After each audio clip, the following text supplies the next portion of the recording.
Costa Rica sunset.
Today is February 19, 2022 at 6:25 a.m.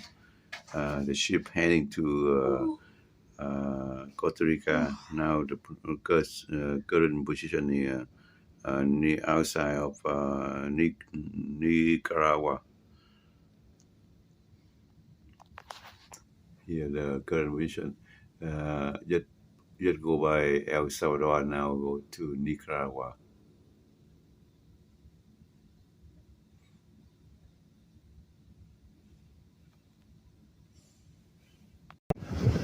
Today is the February 19. The ship go by Nicaragua. Now it's 6:45 a.m. The ship go by Nicaragua. Outside Nicaragua.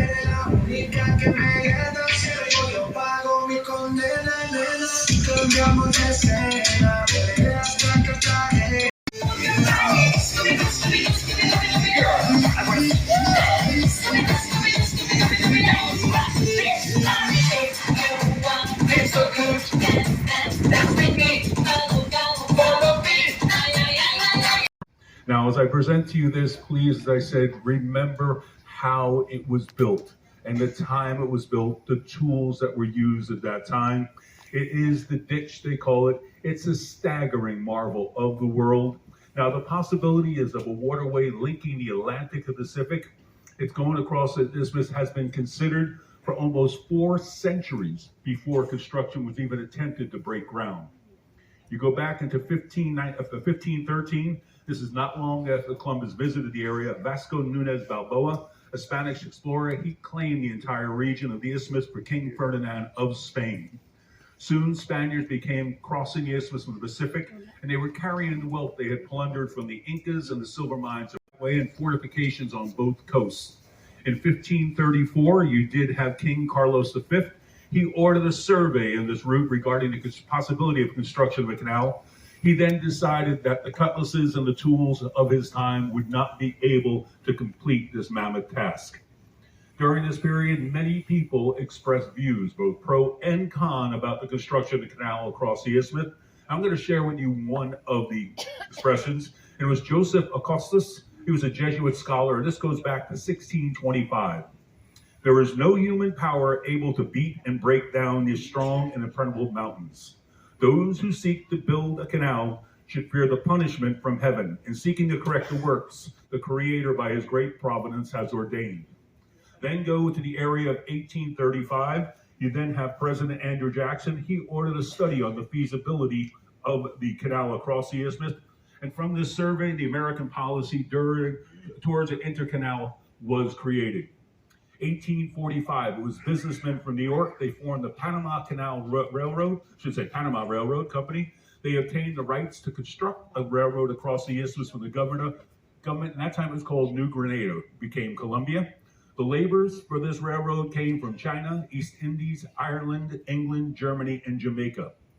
You had, upon its completion, 1855, the railroad became the first transcontinental railroad in the world. It played a major role for both the French and the U.S. in the construction of the canal. Cost of the construction of the railroad, almost $9 million US. Remember, this is back in 1855. The railroad was actually finished 14 years prior to the U.S. Also, they brought in a force of work. 1882, 30,000 West Indies were hired by France to assist with the construction of the canal. In 1889, only 7 years later, with their struggle against the impossible odds, the jungle, multiple diseases, financial problems, and the sheer enormity of the task, the French were forced to surrender their ambitions. By the time the French had ended their construction efforts of the canal, malaria, yellow fever had accounted for the deaths of 20% of the entire workforce. That's 25,000 people. 5,000 alone from France lost their lives. With the French then ending their attempt to construct the canal, in 1894, the United States secured the rights from France for taking over the construction of the canal. The price they agreed on was $40 million. The first offering price from France was $109 million. Although it took another 8 years before the Spooner Bill was passed that actually gave the money to transfer to France. 1898, the end of the Spanish-American War, resulting in the U.S. gaining Puerto Rico, the Philippines, and the annexing of Hawaii. Then Assistant Secretary to the Navy, Theodore Roosevelt, he realized the need for the U.S. to have an easy access to both the Atlantic and the Pacific Oceans, so he lent his support strongly in petitioning the rest of the government to actually obtain the canal itself. Then, with the support of the gentleman who became president after that, Theodore Roosevelt, he had Panama declaring independence from Colombia on November 3rd, 1903. It was only 3 days later that President Theodore Roosevelt, number 6 square miles, and this was obtained from Panama on a treaty on February 23rd, 1904. On November 18th, 1904, the U.S. paid $10 million in gold for the rights of the canal zone. Once again, you're looking at, 5 miles on both sides. So that way here, you had altogether, a fee was promised of $250,000 starting 9 years later per year. We paid for 99 years. After signing the agreement for the U.S. to construct the canal, Panama officially did the U.S. dollar as their currency. The currency is now the Balboa, but it is on par with the U.S. dollar. The supervision of the construction of the canal was handed over to first chief engineer, a gentleman John Finley Wallace, who upon arrival found out that the U.S. paid $40 million for all the equipment left by France, sight unseen. It was all destroyed by the jungle. None of it was really operative. You had much of it completely reclaimed that way. So what happens, Wallace tried to continue to work where they were working the French on the canal. It was called Colbert Cut, went through the Colbert Mountains. Now it was later named Gallier Cut, and now it's back to Colbert. But with the antiquated equipment, himself, and his men living in extremely poor conditions, no sewer systems, no permanent housing, many of the workers around him sick or even dying of malaria, yellow fever, Wallace quit in only 1 year. He later stated his defection was due to his fear for his own health. Roosevelt then replaced Wallace with John F. Stevens as chief engineer. Stevens was the perfect fit for the job. At this time, he was one of the most favorable working environment. Also, he realized they would need recreation facilities. On August 1st, 1905, Stevens ordered all work on the Colbert Cut stopped. In just 1 year, they constructed 1,250 homes, hospitals, administration buildings, recreation centers, along with the rebuilding of 1,200 buildings that had once belonged to the French. With this improvement, Stevens then encouraged wives, women, and families to also come down to the canal zone. He also did one thing that really helped the project immensely. During this period and the 1 year rebuilding, he hired a gentleman called Colonel William Crawford Gorgas. He hired him as chief sanitary engineer. Now, Gorgas's task, eradicate yellow fever. And what happened, Gorgas was aware that yellow fever was transmitted from the bite of mosquitoes, and the mosquitoes, they bred in water. So prior to work beginning on the canal once again, Gorgas launched a massive cleanup operation, including the draining of the swamps, the spraying of insecticide, the screening of every window and door in the accommodations, and most importantly, he laid down wooden planks for the men to stand on whilst they were working, getting them out of the mud and the water. Now, due to the efforts, yellow fever was eradicated in 1 year. During this period, the U.S. also repurchased and reconstructed the original railroad, although they put it on higher ground and they did it much larger gauge than it was. This way it could haul much larger loads of dirt and rocks. The railroad also utilized as sleeping quarters and also utilized as a pay station. Now, with the deadly threat of mosquitoes eradicated, working conditions now being above the water and the mud, and the railroad once again operational, the building of the Panama Canal resumed once again. In 1906, works resumed on construction again, and then President Roosevelt, he visited the Panama Canal, becoming the first U.S. president on an official visit ever outside the U.S. Now, in 1907, you had Major General and Engineer George Washington Goethals. He was appointed as a successor for Stevens. Goethals also later went on to become the first governor of the Canal Zone. But this put, with the Army now, this put the whole project under the U.S. Army Corps of Engineers. What happens in the Army? You can't quit. So they now have that way. But they also did something very smart. They looked at the whole project, the Army engineers, and they realized the canal they were building originally was going to be a sea level canal, which would have meant you would have had to dig all the way through the whole 62 miles. So they realized a locks and flooding up in the middle, making the Gatun Lake. And that way here you'd have things you could float over. So they actually would do this. They lifted the ships 84 feet. Now you have altogether the area of the official canal zone about 62, in the canal itself about 51 miles. But it's very interesting. The set of drawings of locks they really did study and looked at was done by a gentleman from Italy. You might have heard of his name, Leonardo da Vinci. Goes back that long that way. Now with this settled, soon you had dynamites leveling mountains. You also had here rivers forced to change course, the dam constructed, electro-hydro power plant made, and also the man-made lakes and locks were created. Total amount of concrete poured, 5 million cubic yards at 1.5 tons per yard, equaling 7.5 million tons of concrete being poured. Enough earth and rubble were removed for the construction of the canal to bury the island in Manhattan under 12 feet of debris. Lake Gatun was created to feed the locks. Now the whole lock system and the canal operates on fresh water. There's no salt water. Salt water would corrode the mechanisms and the working in that way. And I'm going to tell you the best way to picture how the locks work. It's a water elevator.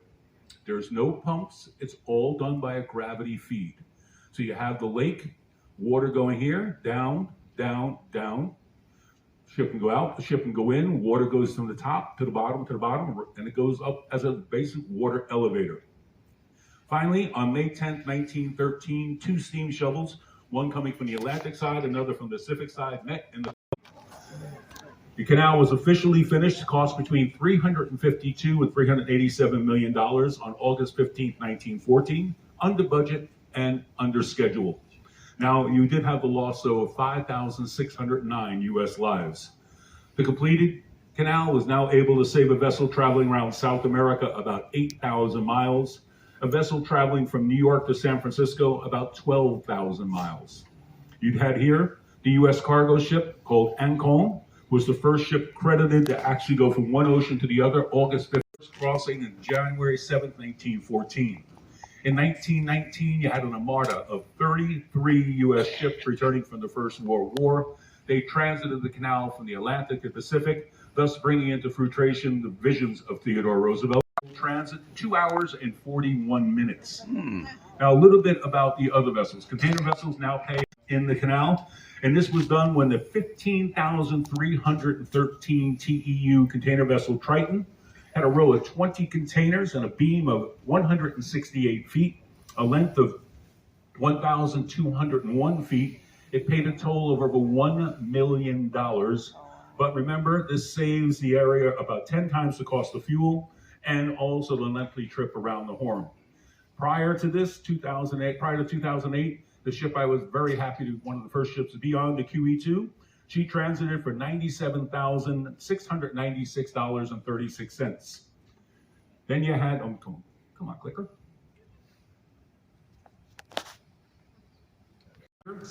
In 2016, you did have a new proposal put forth to add to the area.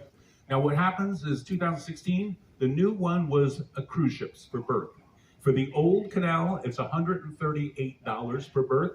On the old locks, the new locks, it's $148. Plus you got the fees, the tugboats, and the pilots. Now you also have the largest cruise ship. Come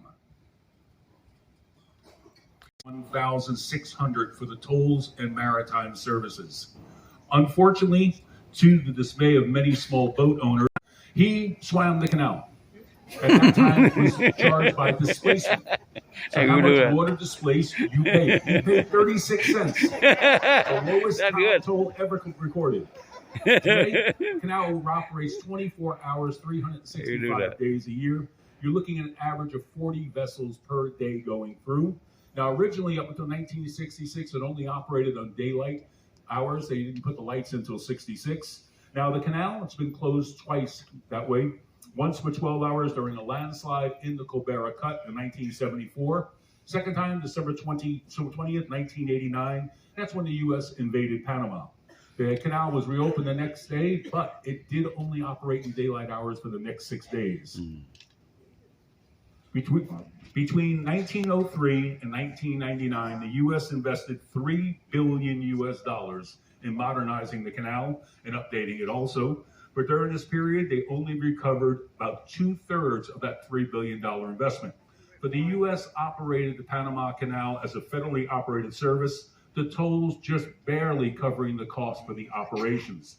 Now with all the canal zone properties being sold off, they sold off first. There was two treaties, actually. The first one was giving back the canal zone, the 5 miles on each side. We gave that back. As soon as we gave it to Panama, they sold off almost all of that land, and it was $250 million they took in. Now in 2021, the Panama Canal, I just got these figures a couple days ago. The authority paid $2 billion to the Panamanian government on their fees. So this is very interesting. The U.S., on the other hand, paid the government of Panama a total of $29 million during its 86 years of operation, and that includes the original $10 million in gold.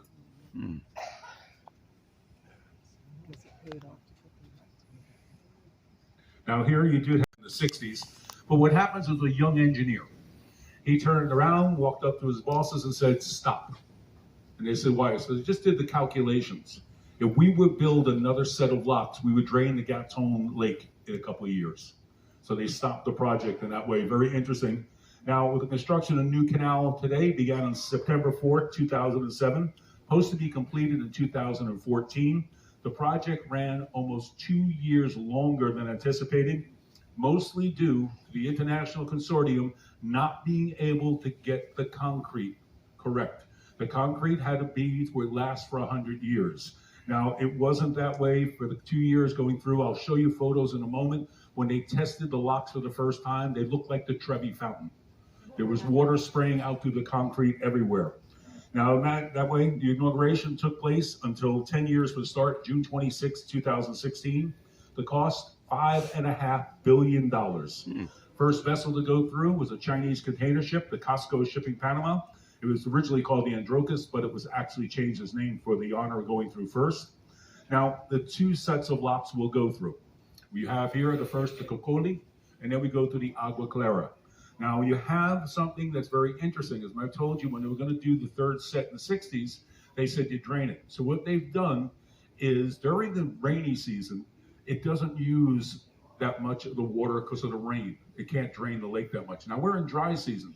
So when dry season, they have each of the 3 chambers of the lock has 3 recycling reservoirs. So water is stored. So about 80% of the water of our transit will be saved. So we're looking at about 200 million gallons. The old locks are 50 million gallons. We'll lose approximately a little less than about 40 million gallons out of the 200 million gallons. Now here you have the new lock chambers. They are 1,400.92 feet. You're looking at 180 feet wide, 60 feet deep. It allows for the vessels to go through that way. Now, about 79% of all cargo ships in the world can go through. But you do have here some ships that still can't even, they're large enough, can't even fit into the new canal itself. Very interesting, you're going to notice, and I'll show you photos. If you've been through the old canal, locks, they swing open and close. They now have a rolling gates on the new area of the lock. The rolling gates, 4,200 pounds each. They are massive gates that go through. They're actually built in Italy and brought over. So once again, you're going to first go through the Cocoli lock on the Pacific side, then the Agua Clara that way. You're going to have tugboats. Now, very interesting, on the old locks, you have the tugboat brings you up, and you're connected to the mules, and the mules control. Tugboats will come up to us. One will attach to the bow, one will attach to the aft. They will actually go into each chamber of the lock with us, and they'll hold us. So they're holding us in place, and plus the linesman itself in that way.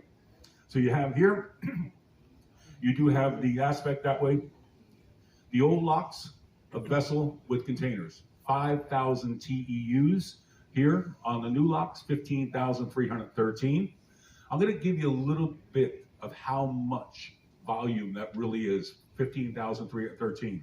If you were to place the containers on a train, per each train car, knuckle to knuckle is 58 feet. You could put 4 TEUs on each train car. Your train would run for 42 miles to actually unload that onto a train or load it from a train. Now here, we're going to be going through, once again, you're looking at about 6 o'clock in the morning, then we'll be going through, and then coming out on the area of the Atlantic side at about 5. Now, as I mentioned, you have vessels that can't fit through the new locks. Now you have here, 2018, you have the Orient Overseas Container Lines. They constructed a 23,000 TEUs. Now, if you had that on a train car, 63 miles, be longer than the canal itself. Now, a 24,000 TEU, the volume that is storage is the exact size of the volume inside the Empire State Building. That's how much volume is there. Now here, you have here 2017, 54% of the ships that transit the canal were container ships, followed by liquid petroleum gas, 29%, liquefied natural gas, 9%. Now, one thing I forgot to mention, they were talking construction of an aspect of a new set of locks. This has been put aside to at least looking at 2025 because they have to come up with another water source. So we are thinking of a 4th set of locks, but at that time it is under consideration. Now, which way are we going? When we come in at Balboa, not the master of the ship, is in the Panama Canal. Everywhere else, the pilot is there to advise the captain. He can actually overrule in the Panama Canal the captain of the ship. So here we are, pilot boat leaving. You have here the linesman coming on. Tugboats, there's 46 tugboats in the Panama Canal. Once again, we'll have the 2 coming up. On the old locks, they have an arrow and it points to which way you're going. This was done before the radio communications, that way we're as advanced as they are now, but they still actually utilize it. Now, in the old locks, there's 2 lanes. So that's why I say 3 sets of locks. Now remember, there's only 1 canal. It's the locks that were created. So here we are coming in. You see the area of the crane. That's used for the lock gates in case there's any damage. Rolling bumpers, they're on the new locks also, show them. And that happens is the vessel waiting for the mules. Those mules will come down, I'll show you in a moment. They can rest against that tire until they're tied up, because there's no fenders in the old locks. Here's what it looks like. So that is the Sea Princess. So you can see here the area of how close you are on the other ships. It was something, when I was on the QE2, it was 18 inches on each side. Now here, this is very interesting. The lighthouse, up until 2019, that's what it looked like. And then in 2019, they decided to paint it and turn it into a Stephen. Now, very interesting, you have this also on the new locks. There is the road that swings open and closed. You see the traffic. And then on top, the black gate on the left, you'll see there's a walkway. What happens is that pops up once it's completely closed. When they open it and put it to the side, that drops down. So the walkway disappears. So here's the road. You can see someone walking across it. Now these locks, 110 feet wide, 1,000 feet long. Now people ask all the time, why do we not go through the old locks? It's very simple. We're 118 feet wide. We would be a cork. That's 110, we're 118. That's why we go through the new locks. So here they are getting ready to open. You can see the walkway has dropped down. Now here, you're looking at 52 million gallons of water per ship transit that way, leaving the lake and going out to the ocean. Now you have also on the new, as I mentioned, 200 million gallons, and that is a big amount of water, but much of it recycled. Now you're looking at the new lock chambers, by the way. We show you some very interesting things in a few moments, but look at this flush to the aspect. We go into the first chamber. Now this is Panamax class. Panamax class are vessels made especially for the Panama Canal before the new locks. You can see they're created, the anchor, and what happens where the coffee place is. When you go in, you can watch the light because you're under and then up into the sun as you're raised up. So it's very, very interesting in that way. Now the rowboats. On the old locks since 1914, they've tried every way, shape, and form on how to get the lines to and from the ships. This has always been the way they revert to. It's 2 gentlemen. They'll take the line from the aspect of the mule. They'll hook it onto the boat. They'll bring it over to the ship. The ship will then pull it in, and they'll pull the cable onto the ship. So you can see them taking the lines. Now here's the mules. Normally a cruise ship, that way, let's say the Sea Princess, she would have 6 to 8 mules going with her. Now the mules do not move the ship forward, and also in the new locks, the tugboats will not move us forward or back. All the motion forward and aft is done by the ship itself. The mules and the tugboats, they control the sideways motion of the ship.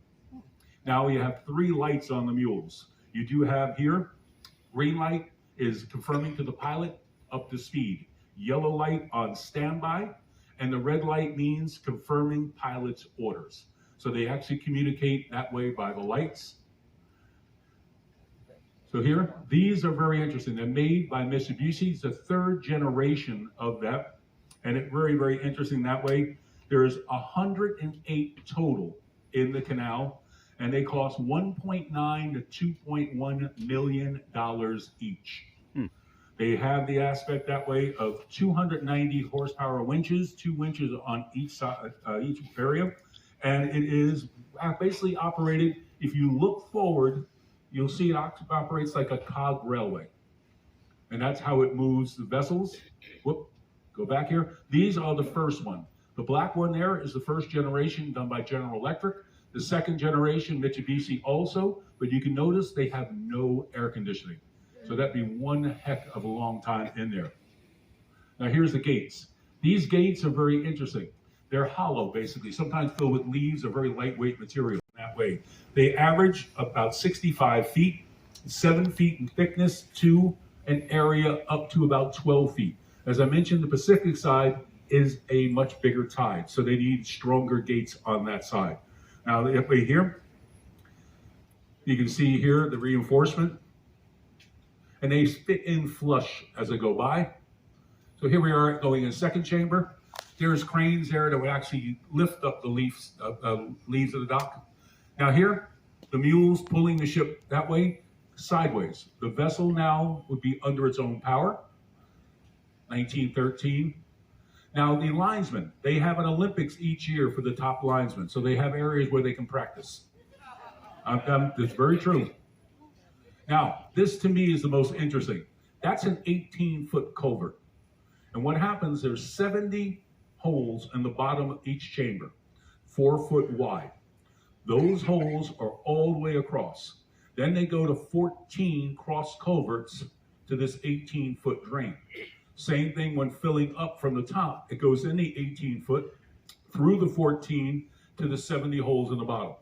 What happens is, since the holes are all along on sides, it raises the vessel very smooth. If it were one large, the vessel would be moving in all different directions. So you can see here, they're the holes on the bottom. So that's the water coming up. Now coming in. Now you can see on the Pacific side, there's a double gate. No, not Pacific, the Gatone that way. That's to make sure at the vessel where they hit. So it is a little bit of an extra that way.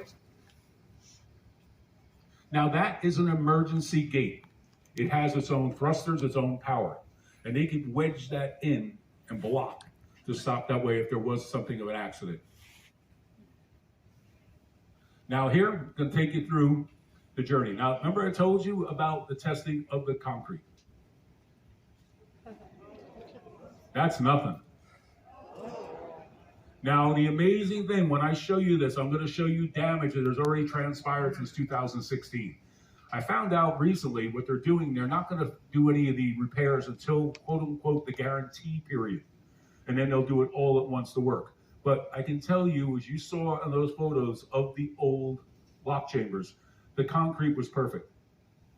The new one, a vessel touches it, you see the rebar. It's, to me, is amazing. Back, turn of the 20th century, they could get concrete that's lasting this long. And every pilot I've spoken to says the old locks will outlast the new ones. So here, this here is the Agua Clara on the left. There is the old Gatun lock. Now here, no swimming. Now here, there's the 2 tugboats that way. This will be in the also in the Kokili. You'll have the tugboat going aft and forward. There's only one aspect, but there is the arrow. And what that arrow points to is if it's pointing up or to the other side, it means traffic is coming through from the other side first. When it points into the chambers, it means the vessel can proceed forward. So here, on the first and the last, as we go through on both of the sets of locks, there is a roadway. Now that is a double lock gate. So there's 2 gates moving at once, and they're done by hydraulic pulleys. They basically also are hollow, so they have a lot of air. So they basically, even though they're 4,200 pounds, they have a little bit of flotation, so they go very smoothly. There is the rolling fender, but you'll notice there is fenders all throughout the new locks. That's what they look like on the ground. So here we're waiting for the forward tug, gate opening. You can see the 2 roadways there. There is the fire suppression system. You have the fire hoses. You have foam also. So here we are opening up. You can see there the hollow. So here they are completely in, they're locked in position. You'll hear a bells ringing. When the bell starts ringing, it is the unlocking of the gate. And when the bells stop ringing, you have the gate locked in position. So here, the forward and the aft. There's the forward tug, aft tug. Now this is very interesting, these lights. We pass by, when I'm on the bridge, we are literally a couple of inches, the bridge wing, from those lights. But I also find it very interesting, we've seen them work on it, those are actually on a cable, like a flagpole. So when they want to work on the lights, they just lower the light mechanism down. So it comes up and down. That's how close it is. So here, I told you the reservoirs, 3 reservoirs for each chamber, 9 in each set of locks. These are the bollards. This is what we tie up to. The fenders, you're going to see a lot of fenders with damage. Most of the damage isn't done from vessels just hitting them. It's done from the thrust of the ship, because we'll use our forward and aft thrusters, and also the thrust from the tugboats. It'll spin them around and twist them. So you can see here, they held on their 4 cables, 2 chains, markers up above, and then on the concrete itself, telling the distance.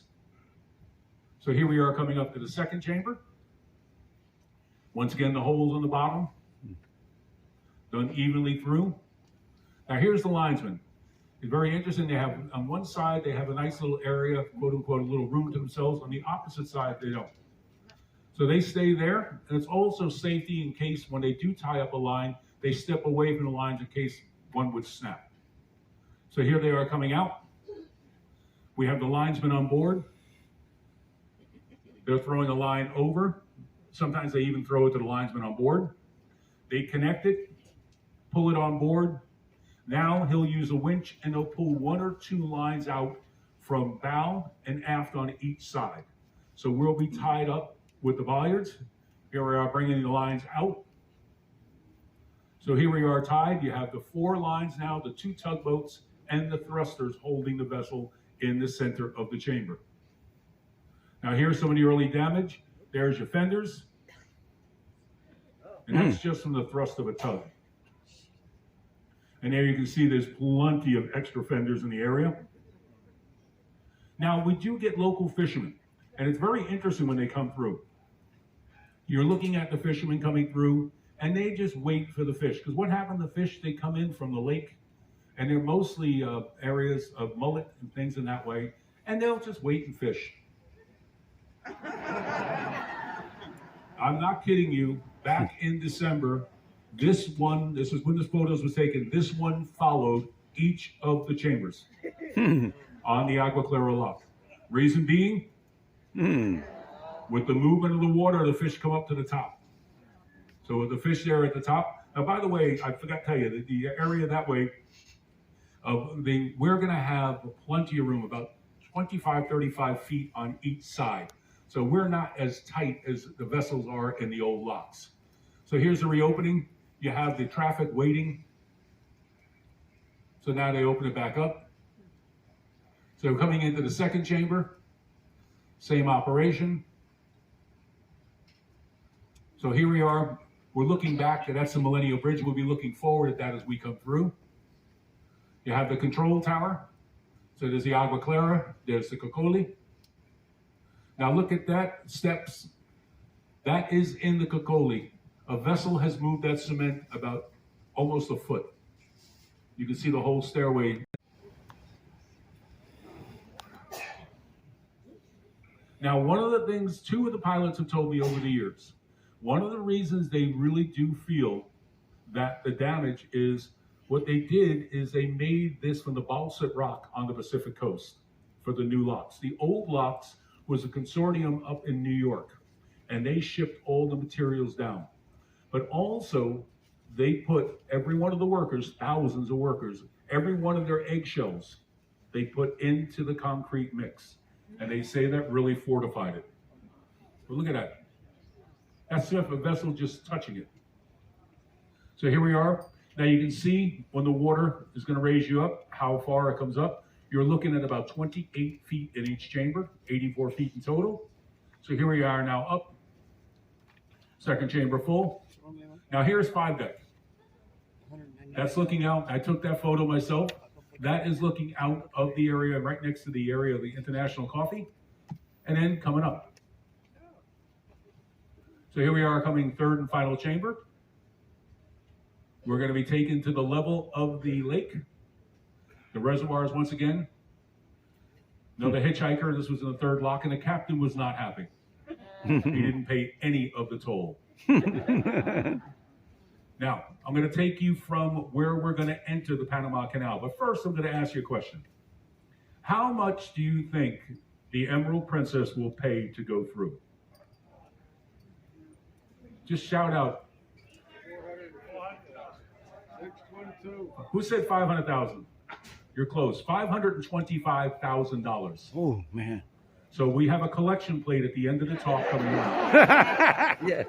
Now, one other thing I should tell you. When we enter on the Pacific side, you're going to see a much different terrain than once we get past the Continental Divide. Reason being, in the area of the Pacific side, it's about 74 inches of rain. On the Atlantic side is 111 inches of rain. So your topography is also really going to change as we go through. So it is rather interesting that way. You'll see this when we're in Forte Amador.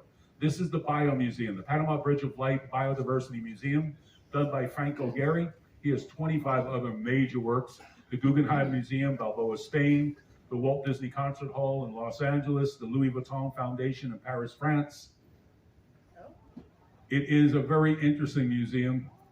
I love the lampshade in the middle. Now here we're going to get to the Bridge of the Americas. This here, the canal was completed once again in 1914. It divided the country. Think of it, to north to south, and that way you had only, where I showed you that little service bridge that swung, that was the only bridge across the canal when it first opened. So they needed that way to have a bridge in that way. You had here, oh, by the way, then in 1942, they built another service bridge at the Miraflores locks, but you had a long period of time. So the United States in 1959 started building the Bridge of the Americas, completed the bridge in 1962. You looked at a cost of about $20 million for the bridge. Now, what this was done, it was done to connect the Pan American Highway in that way. And then it was that way until the Centennial Bridge, which I'll show you in a moment, was done in 2014. Now, when it first opened, 9,500 vehicles daily. By the time at 2014, it was up to 35,000 vehicles coming through. So here, Port of Balboa. This here will be on your starboard side in that way. The Port of Balboa and the Port of Cristobal are both controlled now. They were turned over in 1997 when the Canal Zone was turned over. They were turned over to a Chinese Hong Kong company called Hutchison Whampoa, operating in the name of Hutchison Port Holdings, headed by the wealthiest Chinese individual, La Ka-shing, and he's currently in transformation to transferring this port.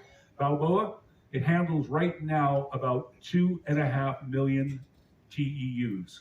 The new expansion for Balboa and Cristobal will be to bring it up to 6.5 million TEUs, so 6.5 million containers a year. Now this is another one, PSA. This is very interesting also. This is the more recent. It was the original base of the called Rodman. And that was a supply ship place where U.S. ships coming in could take on fuel and all different supplies. Once again, when the Canal Zone was sold, we gave all that, we didn't sell it, we gave it back to Panama. They sold all of it off. They sold the Fort Rodman over to PSA, which is a Singapore company owned by the Singapore government, and it's their actual container that way.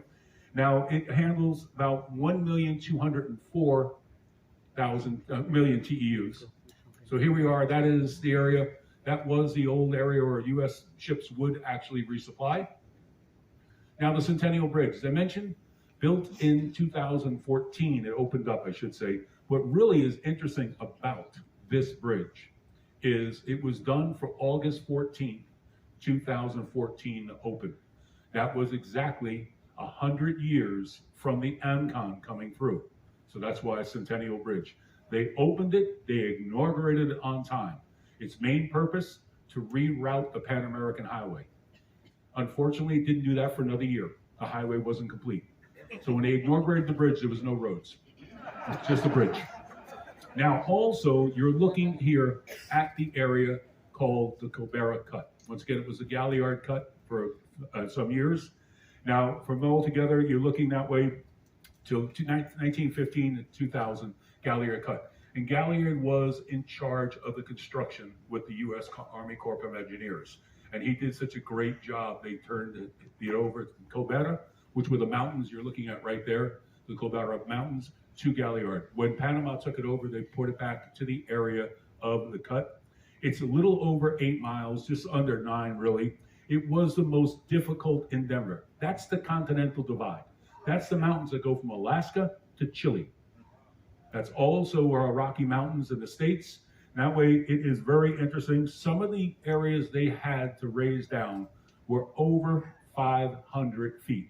And they had to bring 500 feet down to 39 feet. It was a monumental task in that way.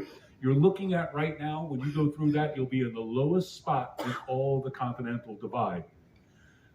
The Army Corps of Engineers moved rubble from this area 100 and stone. So picture that. Each cubic yard, 106 million, each cubic yard weighs 3,600 pounds. Remember 1913, 1912 going through. So all that being cut away. 60 million pounds of TNT used.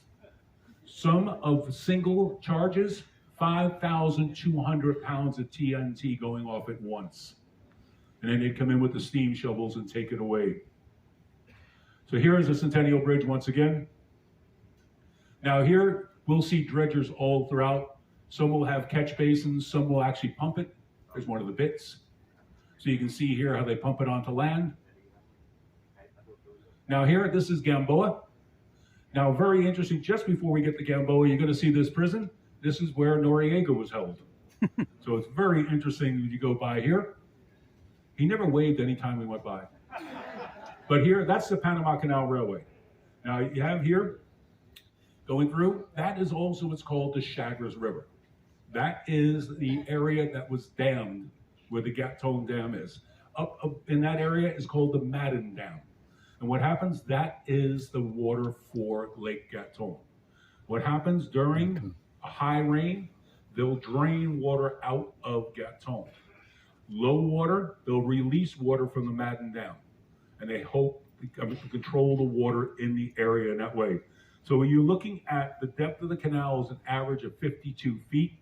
The width ranges from 649 feet to over 1,000 feet. So here, the train. Now the train is utilized mostly for containers. And what happens is, let's say a vessel's going from New York to Santos in Brazil. And they have some containers that have to go over to Chile. So they'll say, okay, we'll transfer it and get one of the ships going down the West Coast to pick it up. So they'll drop off in the area of Cristobal or Colon. They'll drop off the containers. They'll take them by train over to Balboa, which I showed you, and then they're picked up by another ship right there. So that's what it's mostly utilized for. So there's a train. So each one of those you're looking at, car, it could hold 4 TEUs or 2 large containers. The large container is normally a 40 TEU. So here we are. Now this Gamboa, this was constructed during the beginning of the canal, and this is where people stayed. It was where supplies came in. It was created for the canal, basically a small town. This to me is the most interesting thing I hope we'll see along the way. This is the Titan crane. The Titan crane was called Schwimmerkran number 1. It was 4 cranes constructed back in 1941 by a gentleman called Adolf Hitler. He had 4 of these made. These cranes were utilized in lifting German U-boats. The Schwimmerkran one you see there was bombed by the U.S. forces and numerous times and repaired numerous times. Now, as I mentioned, 4 cranes. One was sunk by the Allies. One was actually taken over. They took it at pieces. They sent it over to Terminal Island naval shipyards in Long Beach, California. And they realized when they got it there, they had one heck of a problem. They didn't have a large floating crane at that time. The largest one they had a 200-foot beam. They couldn't reconstruct it. It was a young naval engineer. He said, that's very easy. Bring in a dry dock. We'll sink it down 50 feet. So they put that in the dry dock, and they built it in the dry dock and then floated it out. Now you had this here. You're looking at it's 204 feet long, 8 feet in drought, 108 feet in beam, has 6 thruster engines, can move in any direction. Now for 50 years it was in Long Beach in the Naval Yards. It was called the USS 171, and it was nicknamed Herman the German.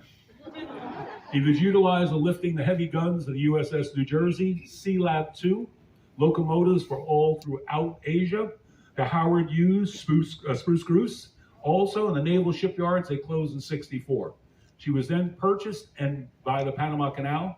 She was moved on to an float-on vessel. She came to the canal in 1996. She's still utilized to this day. A couple of cruises ago, when we did a partial, she was actually doing work on the Gatton locks. So she's still utilized in that way. So here, if you're on the train, you'll also see her when you go by on the train tour. So here we're in Gatton Lake. You're going to see this all different vessels as we go through. It's very, very interesting. That is the little wind turbines. I had somebody asked if there were surfboards. That's why I put that on there. Now you're looking at 164 square mile lake. Now it is very interesting that way going through. It's very picturesque. Now what you're looking at there are mountains that were flooded by man. Lives would have been lost. Now you look forward, you'll see 2 white markers. You're going to see that all throughout the canal. They're range markers. And when you're in the channel correctly, they will line up perfectly. If they move that way, the forward one to one side, that's your wrong side of the channel. So you stay in position so they're lined up. So once again, some great scenic cruising. Seeing manatees in here, seeing all different types of fish. But once again, that's all the mountaintops. There's the range marker there. The railroad once again, but this is towards the area there at Gamboa. We lose the railroad because of the size of the lake. But once again, the containers coming through. That is the hydroelectric plant. That's very interesting. It's also the dam. When the U.S. had the control of the canal, they only utilized the power for the canal. Once Panama took over the canal zone, they started selling it to the electric grid. So they may make money on this also in that way. That is Lake Gatton. This is utilized upon ships do a partial transit. We stop, we tender into that blue awning, and we let the tours go off that are on the partial. We head back out, and we meet the tours in Cologne. Now, there's a swimming platform. We used to come here years ago, before the new canal, new locks were built. They had much more land, and we used to have events here with different ships, and that was our swim platform. So the agent, I asked one time, I said, with all the crocodiles, how do you safely let guests swim? He said, oh, Hutch, it's easy. As soon as you enter the first lock, we throw a stick of dynamite in the water. It scares them off, and they won't come back for hours. See that stairwell? I put my toes in and said, okay, I was in the canal. So here, that's where we're going to go into the Agua Clara lock. Now here, as we exit, you're going to come out. That was the Agua Clara. That's the Gatton. You're going to see the old ferry station. There's a new bridge. And that way in the bridge, Millennium Bridge, or it's actually called the Atlantic Bridge also, it has opened recently. Before that, all the traffic that way was going across that little bridge I showed you on the swing or these ferries. Now, it's quickly to look up how quickly Mother Nature redoes. That's what it looks like now. But I want to show you something. You're going to see the grass cut like the greens of a golf course the whole way across. Anywhere a person would go. It's not done for aesthetics. There's 21 varieties of poisonous snakes. So what happens is the spearhead, the fleur de lance, loves tall grass by water. So they have to keep the grass completely down in that way. So here, this is the other side, also taken back by nature. Now these, I always call them the checkerboard square. Then here we'll see the railroad for the last time. Now we get onlookers when we get to the other side, to the Atlantic. I don't recommend dealing with them. They not the nicest. They can be very ornery. Okay, so just ignore them.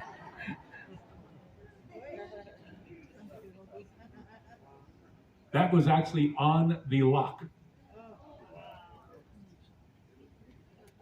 And then here, one of the last sites before we hit the bridge is that little cut. Remember, they were doing the French a sea level canal. That was the cut they made into the Chagres River. So you're looking at 1880. And that's the French attempt right there. Now here, the Millennium Atlantic Bridge. This is a very interesting bridge we go through. Now you have all together here, that way, it is a very long bridge. It has a couple world records to it. It's a span of 3,445 feet. The main span, 1,739 feet. It is the longest concrete 4-lane cable stage structure in the world. What's very interesting is what's transpiring now. Near the Centennial Bridge, a tunnel. So they don't exactly know whether it will be by a tunnel or by a bridge. So that here, I'm coming into Forte Amador. Now this I'll go through rather quickly for you. It is a tender port, and I must warn you, when you get into land with the range of 20-foot or more tides, the ramp to come up from the tender pier to land is a steep one. Now it has a little bit of a climb when it's low tide, but we're scheduled on the aspect of Tuesday, 6:30 until 5 p.m. And whenever I'm aboard a princess ship out on the ocean, it brings back memories of when Ted and I were first shipmates in a 3,600-mile race across the Atlantic from Bermuda to Denmark. I had just completed my freshman year at college, and to this day, that 20-day race remains the most exciting experience of my life. I don't have any pictures from 1966, but this was taken a year later when we arrived in Honolulu after racing there from California. Ted is on the right, having just received a traditional Hawaiian welcome. Although only 27 years old when we raced across the Atlantic, Ted was a larger-than-life character, brimming with charisma, even though he wasn't yet a public figure. He learned to sail as a boy, and by his 20s, was an established competitive sailor. He had won the North American Championship in the Flying Dutchman class, one of the 5 sailboats that used to be raced in the Olympics at the time. People often ask me what it was like racing with Ted. During one of the races to Bermuda that we did, Ted allowed a filmmaker to come along on Tenacious, the 61-foot ocean racer, and let's see a film clip of the start of that race.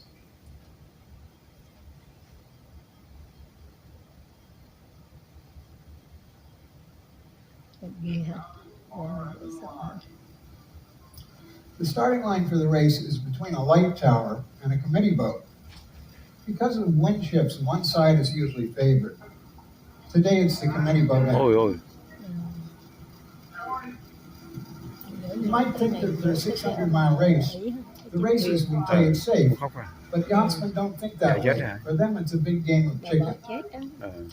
You can see me in the back calling out the time left until the start.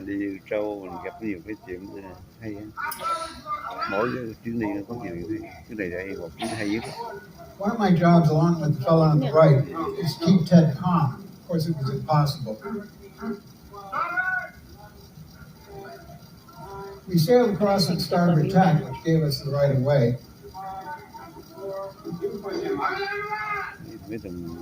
And at the gun, we tacked to port, almost hitting a committee boat. You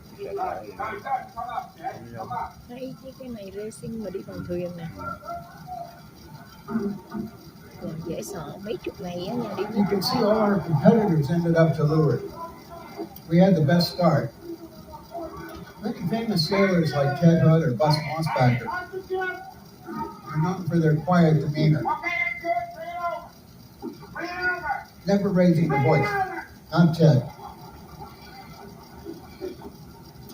When the smoke cleared, Ted's nerve got us the best start. I noticed that Ted's a true multitasker. Instead of concentrating on steering, he's worrying about every little detail and barking out orders.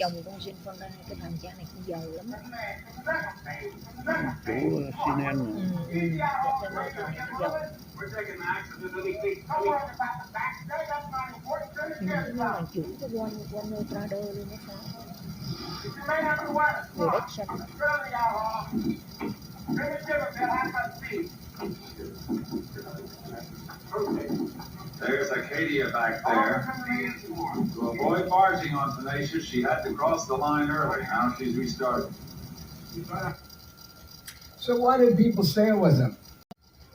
Wow. Although the Atlantic has been crossed since Columbus's day, most people wouldn't think crossing it in a sailboat would be something they'd enjoy doing.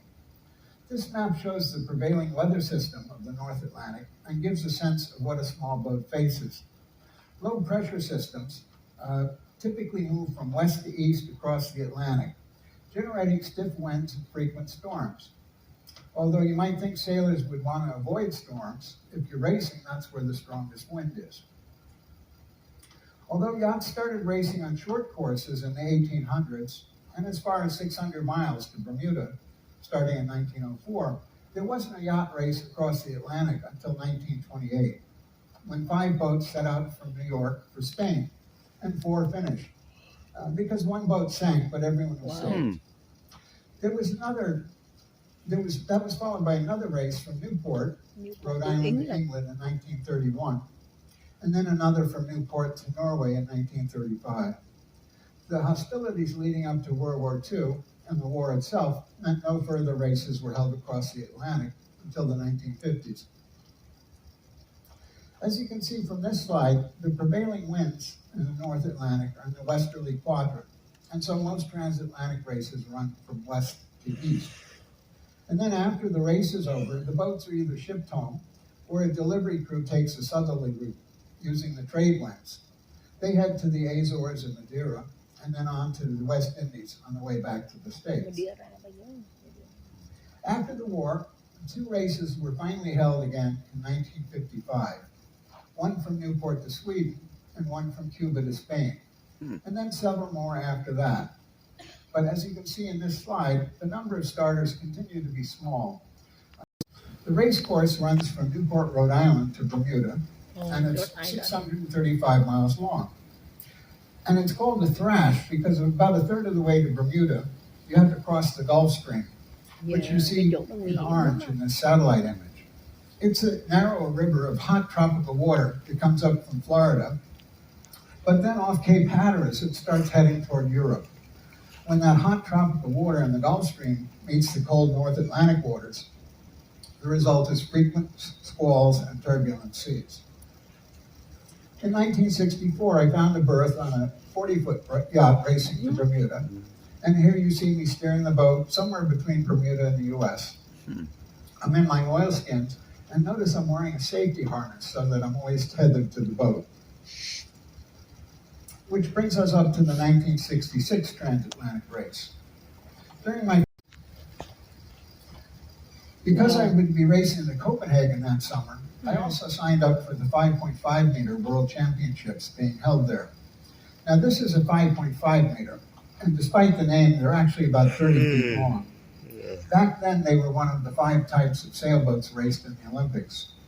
I signed up to crew for Britt Chance. He was a rising young naval architect.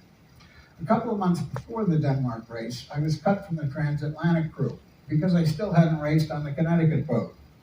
So when I called Britt to say I'd lost my ride to Denmark, he said he knew someone in Atlanta who might need crew.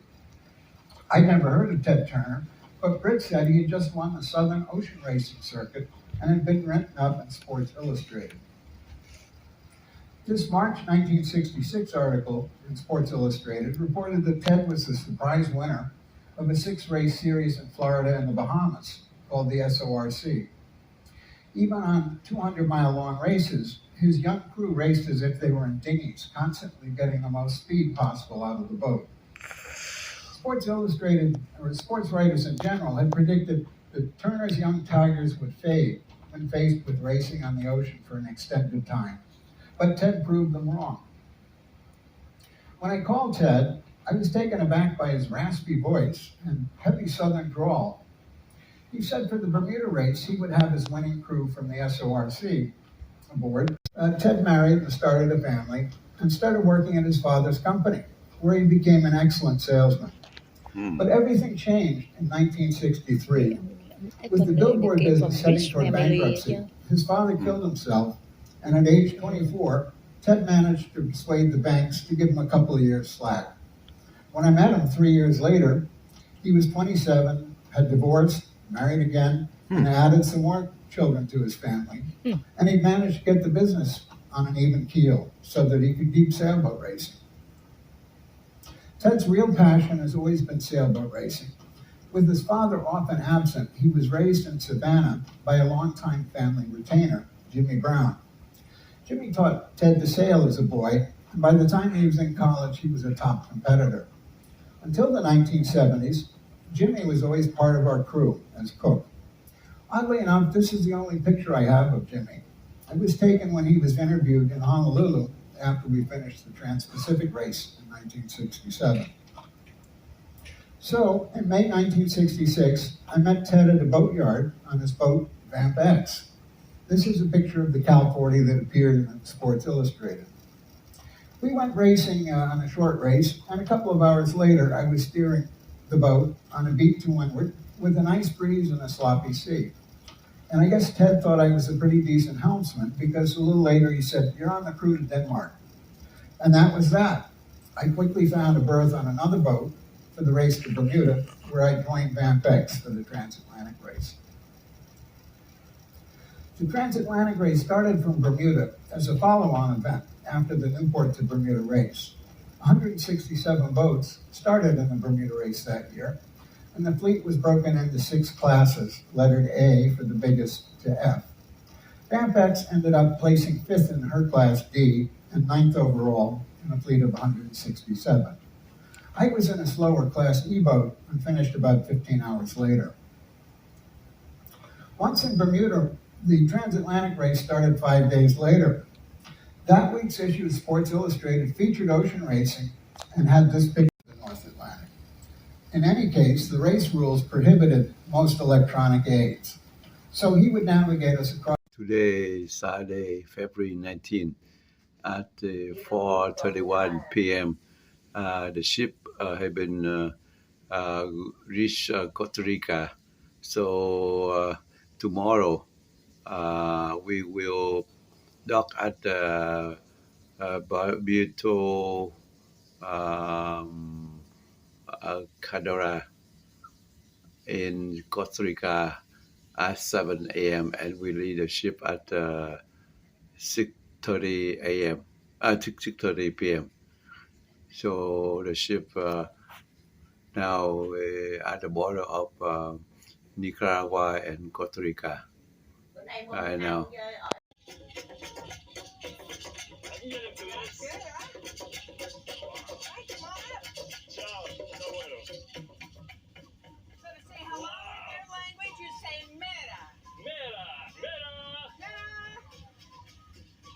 This is amazing. I gotta say, I always wanted to do like a true tribal experience, and I've never felt more so welcome right now. I feel like they wear all this just for me. So let's go on into the hut, the gathering hut. Wow, what is this building? This is a traditional hut. It's like one of the homes. Wow, this is so cool from the floors to the roof. How amazing that it protects us from all the rain too. Exactly. And it's just palm fronds. Just palm fronds, everything from the jungle. This is Erito. Erito, how's it going? He's going to give us some information on how they live, how they build their houses, how they survive in the jungle. Sí, así es que también, bueno, nosotros los Emberá tenemos 500 years the tribe has lived here for. In Panama, yeah, 500 years. Before the Spaniards arrived. Sí, aquí dentro de la comunidad nosotros somos 132. En total son 132 villages. So yes, here in the community there's 132 people and 30 houses, so one house per family. There's no more calm and more modern structures here. No outside structure, no, this is it. They're Even all the made of school natural is materials. Built out of natural materials. So curious, why haven't the Embera people just said, you know what, we're in the 21st century now, why have they chosen to not integrate? Let's ask him. Okay. ¿Por qué te importa la cultura de Embera? Bueno, siempre nosotros somos orgullosos de nuestra raíz, de nuestra tradición, siempre hemos convivido con la naturaleza. Es mejor vivir tranquilamente como vivimos, ¿no? They are very proud of who they are as a tribe, their culture. They're proud of how they've always lived. This is where they feel at home. That's so cool. That's amazing. Well, hey, it looks like the rain's slowed down a little Rain bit. slowed down, so why don't we go out and explore the village? I'd love to. So where does everybody get their sustenance, their food, their water? I mean, you're so far away from everything.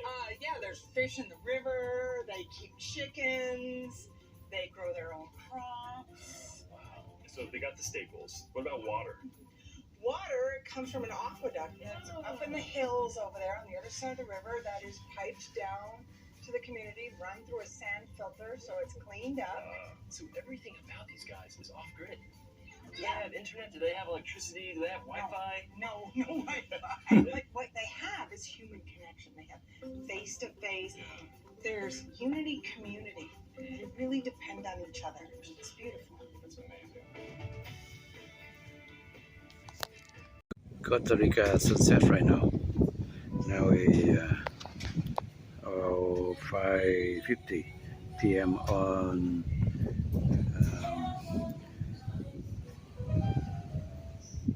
Saturday, February 19, 2022.